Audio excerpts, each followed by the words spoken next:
Dentro da doutrina espírita, nós trabalhamos muito o evangelho no lar. Como que a gente pode orientar as pessoas, mesmo que não sejam espíritas, a trazer uma prática dessa dentro da casa, dentro do lar?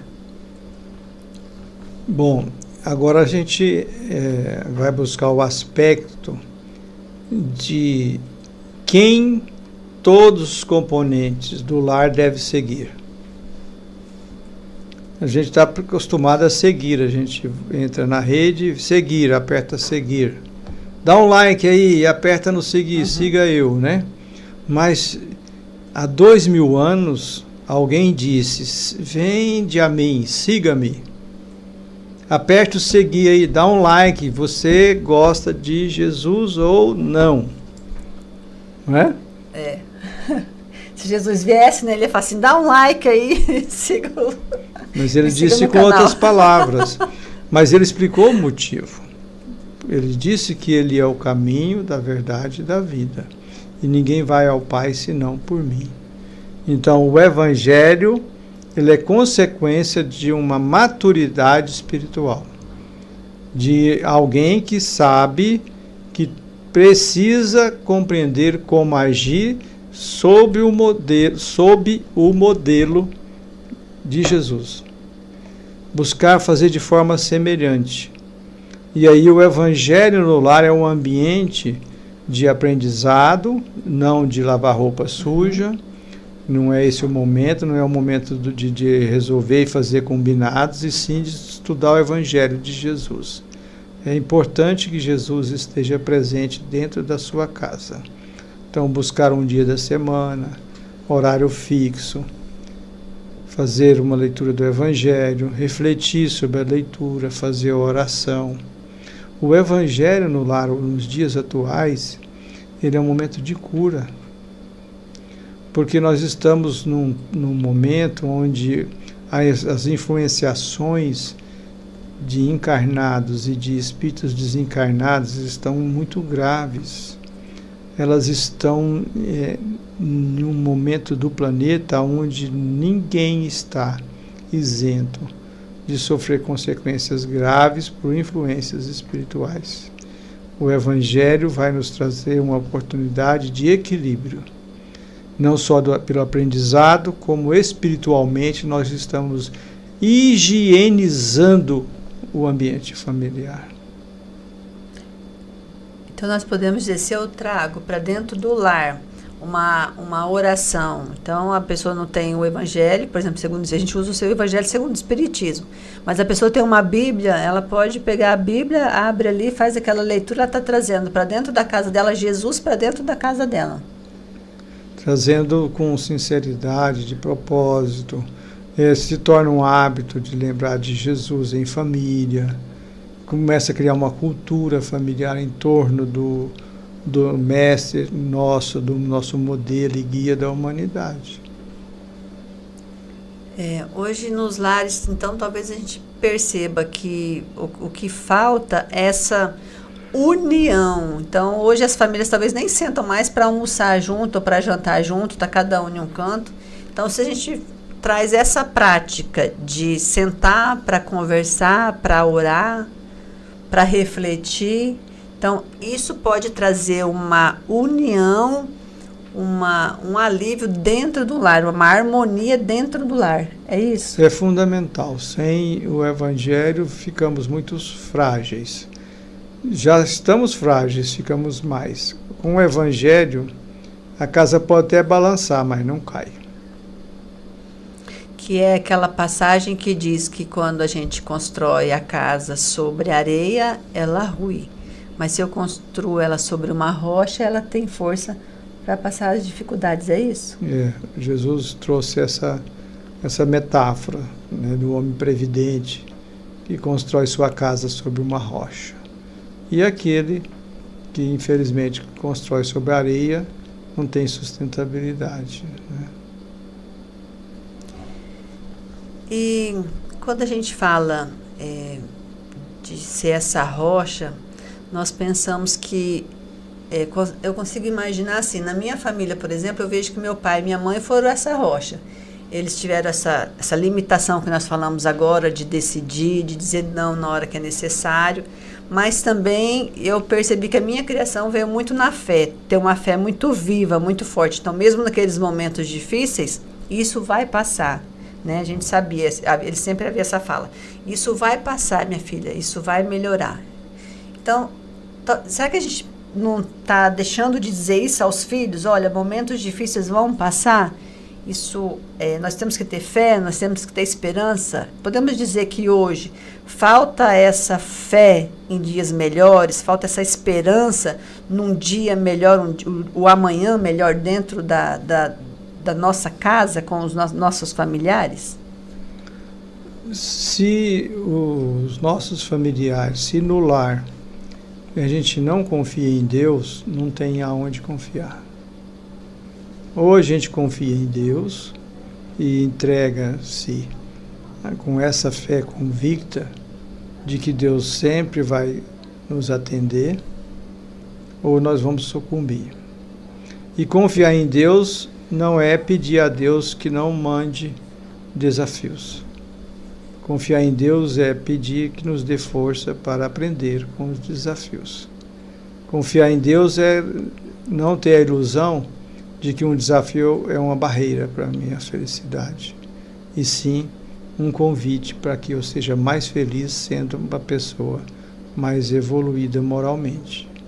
Toda vez que eu passo por algo, eu estou sendo convidado a me tornar uma pessoa mais feliz, a me libertar dos apegos de não querer que aconteça alguma coisa. A segurança e a esperança não está em querer que as coisas fiquem tudo sem nenhum desafio, sem nenhuma aflição, sem nenhum conflito. Quando nós queremos, para ser feliz, não ter essas experiências, nós não seremos felizes. Primeiro, porque elas virão. Segundo, porque nós vamos ficar estacionados, não vamos aprender nada sem essas provas. Então, o que nós podemos dizer é que, ao invés de eu ficar me lamentando por uma prova que eu estou vivenciando, eu poderia estar agradecendo e tendo aquilo como uma aprendizagem, como algo que vai me tornar uma pessoa mais forte, mais preparada? Sim, porque a virtude ela nasce quando ela é colocada na prática perante uma situação.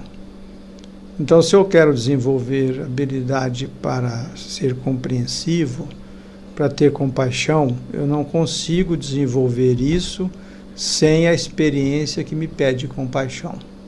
Vou precisar de alguém que me calunie, ou vou precisar de alguém que fale mal de mim, eu vou precisar de alguma situação que alguém me ofenda para que eu possa desenvolver o perdão, para que eu possa desenvolver a compaixão. A virtude necessita da experiência. É por isso que nós passamos no relacional por situações contrárias à virtude, para que a virtude ilumine. E ela só é possível de ser desenvolvida dentro daquela situação que eu estou vivendo e que está vindo de encontro com a harmonia que eu almejo. Ou seja, a harmonia não está fora de mim, não está nas coisas, não está nas experiências, está dentro de mim. Quando eu tenho, por exemplo, uma decepção, o que é decepção? Chico Xavier dizia que a decepção é quando eu fico decepcionado com a expectativa que eu fiz sobre você. Porque eu tenho uma expectativa de que você vai agir de um jeito, você age de outro. Não é sobre você, é sobre a expectativa. Aonde está a expectativa? Em você ou em mim? A expectativa está em mim, que foi eu que criei. Eu vou te dar um exemplo. Você está pensando. Não, porque assim, as pessoas ficam esperando que os outros façam algo, né? Aquela expectativa que o outro vai fazer algo para ela. Eu, por exemplo, quando vai chegando perto do meu aniversário, eu já vou avisando, é meu aniversário. Tal dia é meu aniversário. Sua expectativa é muito presente. Muito presente. A pessoa não vai ter problema. Eu falo assim, olha, e se a pessoa no dia, a pessoa chegar perto de mim, eu falo, oi, hoje é meu aniversário. É pra pessoa me dar os parabéns, abraçar a pessoa, eu poder dar o abraço na pessoa. Eu não fico esperando que alguém lembre do meu aniversário. Eu lembro eles, pra não ter esse problema. Não é uma boa ideia? É uma boa ideia. Tem aquela plaquinha que você falou que usa no dia de finados, que é você... Eu quero um abraço. Você quer um abraço? Você quer um abraço? Você quer um abraço? Uhum. Então faz uma plaquinha no dia do seu aniversário. Hoje é meu aniversário. Hoje eu quero um abraço. Mas essa brincadeira, só para descontrair um pouquinho, porque realmente nós esperamos que o outro lembre do aniversário, o outro lembre que eu cortei o cabelo, o outro perceba que eu cortei o cabelo, o outro perceba que a comida está diferente. A gente fica sempre esperando isso, naquela expectativa. Então, eu espero que aquele amigo olhe para mim, saiba o que eu estou precisando, né? Dentro do ambiente de trabalho. Eu olho até de cara feia para o outro, para ver se ele percebe que eu estou sobrecarregado, que é para ele me ajudar. Eu fico esperando, eu olho de cara feia. Eu acho muito desafiante para os homens lidar com isso, né? Porque assim, a mulher chega, eu tenho 3 filhas, né? E aí fala uma coisa... Aí, no meu psiquismo, eu fico prestando atenção naquilo, né? Eu estou vivendo aquilo que ela falou, mas para ela, e aí, não vai falar nada? Né? E já o psiquismo feminino é, nossa senhora, mas que bacana, né? Então, esse... Cortou o cabelo e tal, né? Então, a gente realmente... Mas veja só, o que nós estávamos falando agora mesmo? Esses psiquismos distintos são instrumentos, porque é aí que vem a experiência. Você pode, por exemplo, vamos supor que você corte o cabelo e faça tudo para fazer no dia do seu aniversário, para o marido vir e ficar deslumbrado. Né? Se ele não deslumbrar, você tem 2 saídas. Diz a Maria que vai chorar, vai...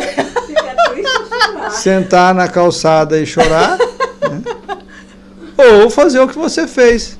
Preste atenção, você não está vendo nada diferente, né? Você pode falar assim, hoje é meu aniversário, olha meu cabelo, olha como que eu estou, né? Porque se você quiser ficar triste, o que está acontecendo? Você quer que ele tenha uma reação diferente daquela que você teria. Agora, existe 2 pessoas igual no universo? Graças a Deus, não. Não existe. Eu fico pensando outra Alessandra, como é que seria difícil. Se a pessoa fosse o mesmo jeito, dentro do mesmo ambiente... Né? Não dava conta, não. Ainda bem que até os gêmeos são diferentes. Olha como Deus é perfeito. Até os gêmeos, as características físicas podem parecer, mas são totalmente 2 pessoas individualizadas, né? Individualidade. Ô, Maria, nós temos mais tempo aí ainda, Maria? Então tá bom. Até amanhã. Vixe, nós temos até amanhã para conversar. Tem a palestra hoje, às 20 horas. Tem palestra hoje, terminar. 20 horas, no Ramon Sanches Marques, na Vila Alta. Todos convidados. Um momento de reflexão para a gente pensar, né? O que nós estamos fazendo do que Deus nos deu, do que Deus nos emprestou, né? Os bens que Deus nos deu. Os bens que Deus nos deu. E às vezes quando a gente pensa em bens, aí agora vamos pensar um pouquinho na família. Quando a gente pensa em bens, vem muito o lado material, né, Saulo? E é algo muito maior do que isso, né? Não é a questão material assim, do que você tem. Quando fala os bens que eu te confiei, é algo muito maior que isso, não é? A reflexão de hoje à noite está calçada na parábola que Jesus contou do administrador infiel. Quem é o administrador?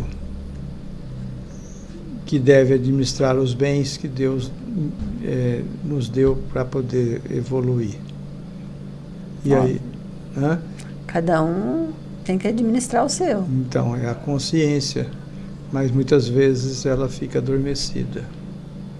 E nós vamos trabalhar isso de uma forma assim, a ideia da palestra é que ela seja calçada nas leis de Deus, na parábola de Jesus. Então Jesus é o mestre, é a partir de Jesus que nós, e do seu evangelho, que nós trazemos o conteúdo na visão espírita, e de uma forma que seja prática, né? Que convide a pessoa a estar melhor, a ser mais feliz.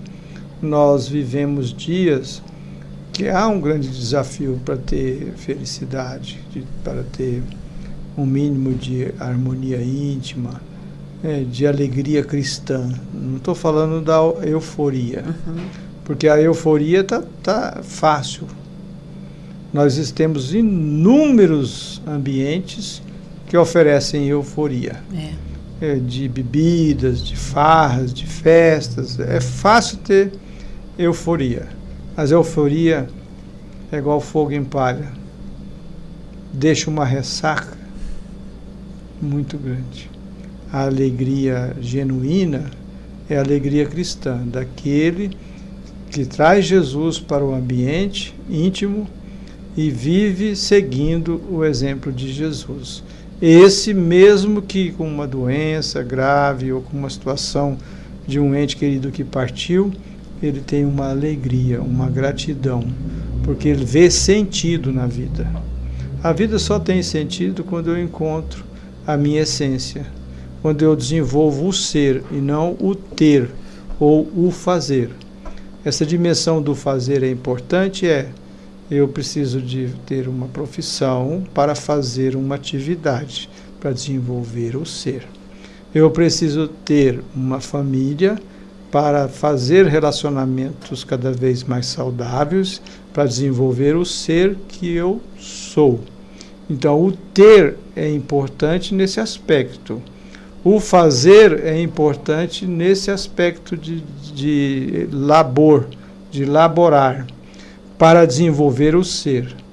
Quando eu inverto e acho que eu sou o que eu tenho, o ter, eu deixo de ser humano para ser o ter humano, essa inversão de valores é que cria essa busca de saciar os sentidos físicos, essa busca de sensações emocionais, sensações imorais, que nos trazem grandes prejuízos para a alma.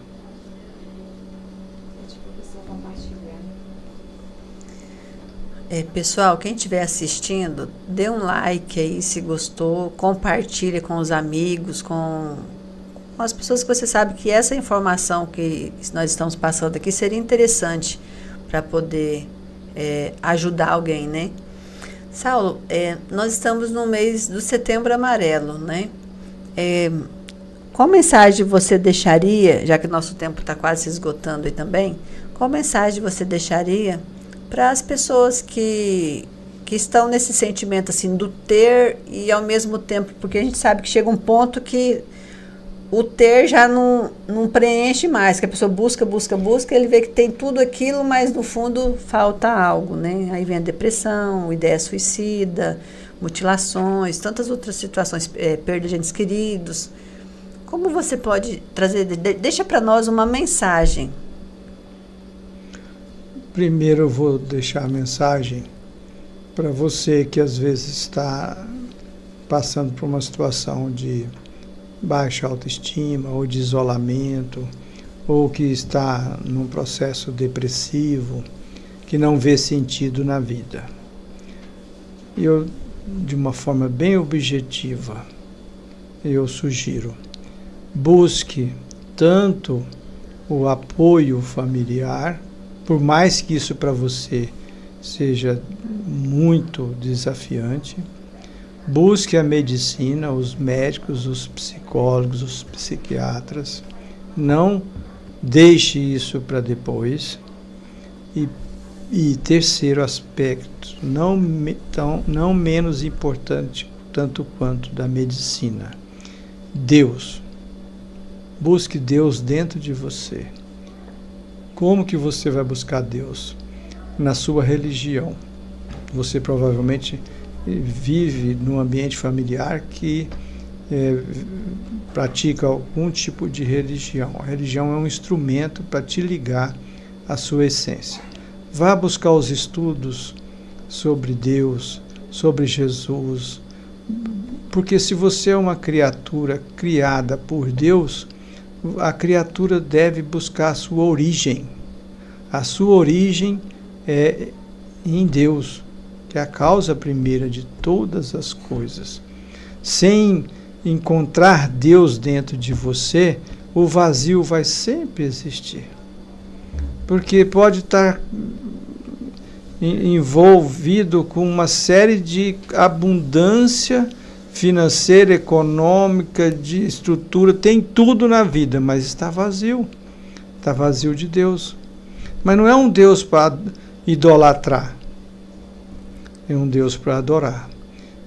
Idolatrar é diferente de adorar. Idolatrar são verborragias, gritarias de Deus, como se Deus fosse dar uma preferência por você.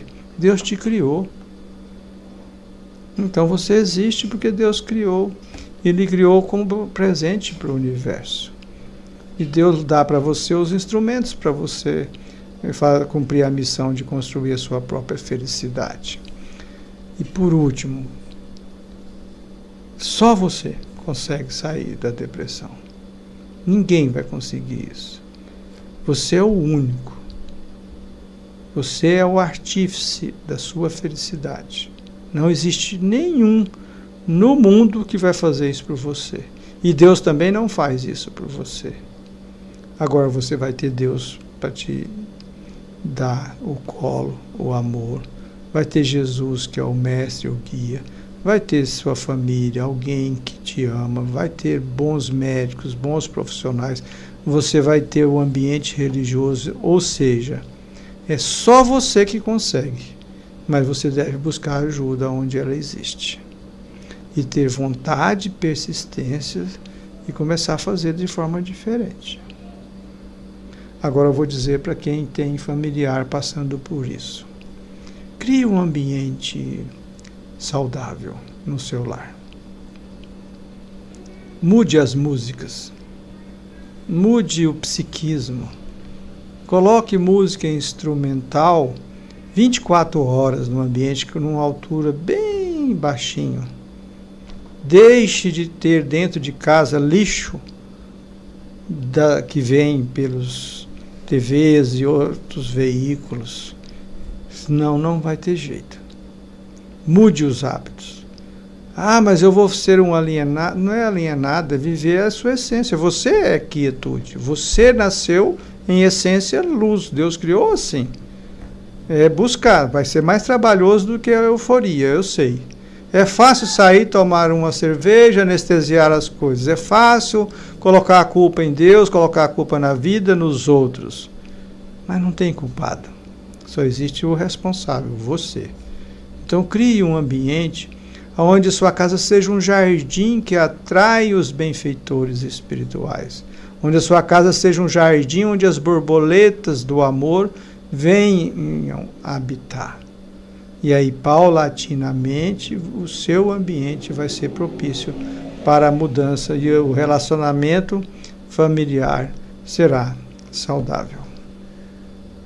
É interessante o que você colocou agora, Saulo, da gente imaginar um ambiente familiar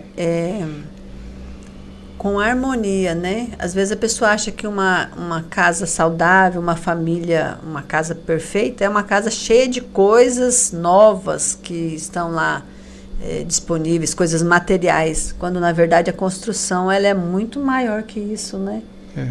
Os móveis são de menos, se a gente for pensar, né? De menos e de mais, no aspecto seguinte. Se tudo está bagunçado, pode ter certeza que não é também um ambiente que os bons espíritos gostam. A harmonia dos móveis, por mais simples que seja, organizadinho, dá um aspecto, cria uma condição. Se um quarto todo bagunçado, pode ter certeza que não é um bom lugar para habitação de benfeitores. Não que benfeitores não vá em lugar que precise, mas não é um ambiente. Vale ressaltar, à luz da doutrina espírita, de benfeitores que estão nos apoiando o tempo todo. E é comum eles estarem conosco à noite, até ali para as 2, 3 horas da manhã. É comum, você pode ler em André Luiz, em várias obras. Existem lares na Terra que são pontos de apoio dos espíritos benfeitores. Mas o seu lar pode ser ponto de apoio de malfeitores. Escolha. Você pode esclarecer para nós, que muitos que talvez que estejam aí depois vão assistir o vídeo, talvez não tenham essa compreensão do que é um espírito benfeitor e o que é um espírito malfeitor? Sim. Eu achei interessante, porque a palavra já está dizendo, o malfeitor faz o mal e o benfeitor faz o bem, né? Mas vamos lá. Mas vamos pensar na pessoa que não tem o conhecimento da doutrina, Isso, né? Nós, espíritas, aprendemos com Allan Kardec, os espíritos superiores trouxeram a Allan Kardec, que existem espíritos que fazem o mal intencionalmente. E existem espíritos que fazem o bem, mas como aprendizes ainda erram. Então, ser um benfeitor não significa que eu sou perfeito. Mas eu intencionalmente quero fazer o bem, apesar de vez em quando ainda errar. Sou um benfeitor. Malfeitor, intencionalmente, querem prejudicar, querem fazer o mal. E aí, no aspecto espiritual, existem espíritos que, no plano espiritual, são malfeitores, como aqui na Terra a gente vê pessoas encarnadas, espíritos encarnados que são malfeitores. No livro dos Espíritos tem a pergunta 459 que diz: os espíritos influenciam nossas vidas? Você pode trazer assim a resposta e como a gente faz essa conexão com esse benfeitor e com esse malfeitor? Os espíritos influenciam em nossas vidas? A resposta é: não só influenciam, como de ordinário são eles que vos dirigem. E Paulo de Tarso, o apóstolo Paulo de Tarso, trouxe que nós vivemos sob uma nuvem de testemunhas. Significa que nós estamos sempre acompanhados de encarnados e desencarnados. E eles estão conosco por 2 motivos, a princípio, ou 3. O motivo de estarem, se for malfeitor, querendo vingança, ou querendo ter o hábito do encarnado que eles hoje não têm como ter. Então eles vão buscar um encarnado. Por exemplo, no vício do cigarro, ou no vício da bebida do álcool. Ninguém, pode escrever aí, ninguém bebe um copo de cerveja desacompanhado. Ninguém. É da ciência, é da realidade, não é uma crença. É uma verdade, um fato. Então existe aquele que gosta dos seus hábitos. Existe aqueles que são contra o bem na terra, são contra Jesus. Então o espírito que quer vingança é até mais fácil de você resolver as coisas com ele do que o espírito que gosta dos maus hábitos. Porque o que quer vingança, ele tem um ódio porque ele amou e foi traído. Ou seja, ele ainda ama. Só está temporariamente no ódio. E se a gente alcançá-lo pelo amor, tanto pedindo perdão como agindo para reparar com ele o mal, é mais fácil dele seguir numa outra direção. Já o que gosta dos nossos hábitos é mais difícil, porque aí a gente vai ter de mudar os hábitos. Entendeu? Entendi. E acredito que quem ouviu também compreendeu. Porque às vezes a gente está aqui conversando, né? Mas quem está do outro lado às vezes não tem, né? Eu estou falando como é um podcast, numa linguagem mais conceitual, né? Não é numa linguagem dentro de um centro espírita, onde a gente traz as perguntas todas e todo um contexto. Estou usando uma linguagem conceitual para facilitar a compreensão, mesmo para aquele que é evangélico, aquele que é católico, aquele que tem outra religião, aquele que às vezes se diz descrente de Deus, ateu, né? Então a gente está trazendo esse contexto nessa linguagem para facilitar. Hoje nós falamos de à toa também, né? Então nós falamos de relacionamento familiar saudável. Veja, nascemos aqui hoje no podcast valorizando a importância básica, da necessidade básica do relacionamento, da família como progresso da humanidade, desenvolvendo valores e virtudes, e saudável como um objetivo, que está ligado à obediência e resignação. Obediência às leis de Deus e resignado quando não alcança os objetivos, exatamente como gostaria, mas segue em frente, como a gente tem inúmeros exemplos na sociedade de espíritos que resignadamente renunciaram ao direito de ter alguma coisa melhor para alcançar a felicidade de ser um vencedor nessa encarnação. Porque a felicidade no relacionamento conjugal não é ficar só curtindo a vida sem nenhuma dificuldade. A felicidade é chegar lá no plano espiritual e falar, ufa, dei conta. Você já viu aquela piadinha, só pra gente... E que o casal viveu 50 anos, aí o casal desencarna, está no plano espiritual, fazendo planejamento reencarnatório. Aí fala para a mulher, você vai casar com ele de novo. Não, mas eu já convivi com ele 50 anos. Eu já aguentei ele, né? Eu já aguentei ele. Então, tá bom, você aguentou nessa vida, agora na outra você vai aprender a amar. É o próximo passo, né? Então vai ter que Mas o caso do padre que contou no casamento também eu acho interessante, né? Que é o casal que 60 anos de casado, né? É um exemplo de um relacionamento conjugal saudável, né? Tempo. Ele disse, o senhorzinho disse ao padre que ele tinha ficado 60 anos casado porque ele teve muita paciência. Muita paciência. E aí o padre resolveu perguntar para ela qual o segredo dela ter vivido 60 anos casada com ele. Ela disse assim, padre, eu nunca quis separar dele, mas matar eu tive várias vezes. Separar não, mas matar várias vezes. Várias vezes. Mas é interessante, porque na verdade ela foi alguém resignada, mesmo quando vinha aquela vontade de pegar na garganta, ela seguiu. E os dois amam-se e são almas afins. Essa piada é interessante para a gente compreender sobre Esse relacionamento. Esse é um caso verdadeiro. Não é piada, não. Isso é para a gente compreender que no relacionamento verdadeiro, que não é aquele que a gente vê nas redes sociais lá, superficial, né? A gente vê que vamos passar por momentos difíceis, né? E é isso que vai fazer com que o amor a cada dia ele se fortaleça mais.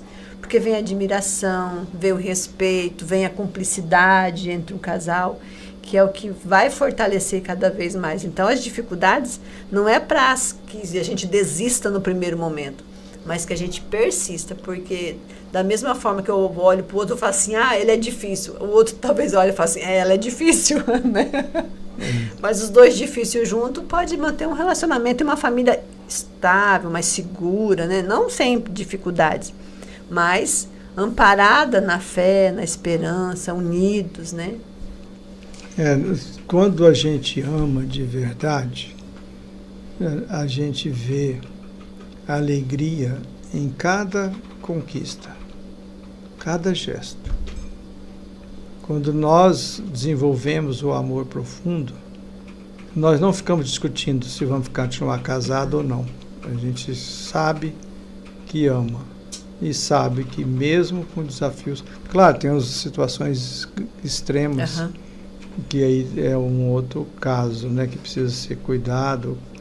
E muitas vezes é preciso que haja para um mal menor, que é a separação, para evitar o maior, que é um crime. Mas no dia a dia, na maioria dos casos, é uma questão de fortalecer o amor. O amor, ele cobre qualquer dificuldade, porque ele renuncia, ele doa, ele sacrifica-se por amor. Saulo, nós já estamos aí 1h30 quase de podcast, né? Conversei, eu mesmo já fiquei 3 horas aqui com a Maria e com a Rosângela certa vez. Se deixar a gente vai longe. Mas todos nós temos compromisso hoje, né? Eu agradeço muito a Maria pela oportunidade que nos deu de estarmos aqui novamente. Agradecemos também ao pessoal que acompanhou, o pessoal que comentou aí. Rosângela, um abraço, minha amiga. Paulo, o Jaime lá de Sapezal. Jaime, um abraço para você. Esperamos você aí, o pessoal de Sapezal, sábado aqui em Tangará da Serra. Pizza Bila, acho que alguém que você conhece, viu, Maria José? Carlos Magno, que é seu filho, aí estava o Diego, gente, todo mundo, um abraço no coração de vocês, muita gratidão por estarem aí nos acompanhando, compartilhem com seus amigos, vocês viram que houve uma profundidade aqui no assunto, né, nos convidando à reflexão, à amorosidade. Saulo, deixa uma mensagem para nós, para a gente poder partir, senão daqui a pouco, né, a gente vai ocupar o espaço também da Maria, né? Eu quero deixar o sentimento de que com Jesus eu me sinto fortalecido, feliz de estar aqui. Com Jesus, todos nós podemos sentir isso. Então, Jesus sempre, Jesus o tempo todo. Ele é o guia, é com Ele que nós vamos evoluir e alcançar a felicidade. Saulo, Capaz. Só diz para nós, assim, para fechar aquela frase, vinde a mim. Convite de Jesus? É o convite dele, ele falou, aperta aqui, dá um like, né? Não pode deixar bonito. Jesus fez um convite antes de partir. E um convite de um espírito crístico é uma determinação, né? E a gente vai seguir esse convite mais dia menos dia. Não tem nenhum ser na Terra que não vai cumprir esse convite. Mesmo quem está hoje na maldade, na crueldade, vai seguir esse convite mais dia menos dia. Então ele disse assim, no imperativo, vinde a mim, vós que estáis aflitos e sobrecarregados, que eu vos aliviarei. Tomai sobre vós o meu jugo e aprendei comigo, que sou manso e humilde de coração, e encontrareis descanso para a vossa alma, porque o meu jugo é suave e o meu fardo é leve. Gratidão a todos e muito, muito obrigado mesmo pela participação e que essa frase ecoe nos corações de todo mundo, que tenhamos uma noite maravilhosa e um final de semana abençoado. Gratidão. Muito obrigado, Maria.